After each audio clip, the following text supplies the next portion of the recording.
Thank you, Mr. Speaker. I rise today in support of the safe, timely, and sufficient delivery of humanitarian aid to civilians in the Gaza Strip. The actions that Hamas took on October 7th were horrific and led to the tragic loss of life and displacement of millions. When I talk to the families of victims of the October 7th tragedy who had family members that were killed or taken hostage, you can see the agony and despair in their voices. I also hear that same agony and despair when I talk to my constituents, Palestinian Americans, who have lost relatives in this war. Now, I can't change the prosecution of this war. Israel has a right to defend itself. Israel has a right to make sure Hamas no longer presents a security threat to its civilians. It also has the right to degrade Hamas's ability to be a viable governing and political entity if we ever want to find a lasting peace. But that's the horror of war. I can't prevent that. But what we can do is prevent what we're watching unfold in front of our eyes right now.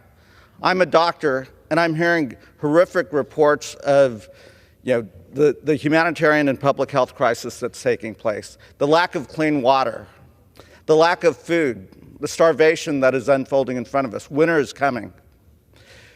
We must do everything we can to prevent that if we ever want to find eventual peace in the region. That's something that we can do. That's not about war. That's about relieving suffering of individuals and civilians. The folks that are most vulnerable are infants and the elderly. Let's get them that clean water. Mr. Speaker, that's why I'm introducing my resolution calling for the safe, timely, and sufficient delivery of humanitarian aid to civilians in the Gaza Strip.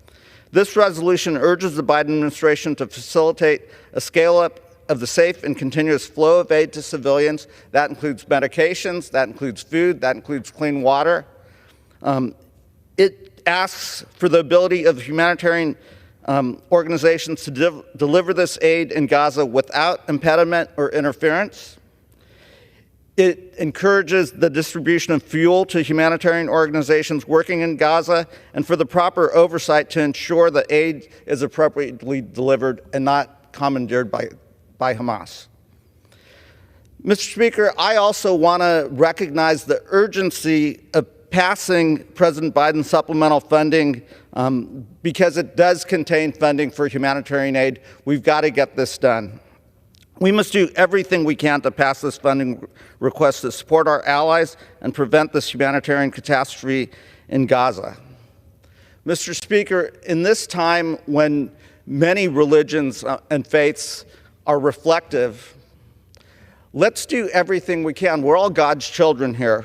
We can do this, and this is not about war. This is about saving lives. This is about allowing humanitarian aid to flow into Gaza on a continuous basis to provide food, clean water, medications, fuel to keep hospitals operating, and energy to make sure we save these lives.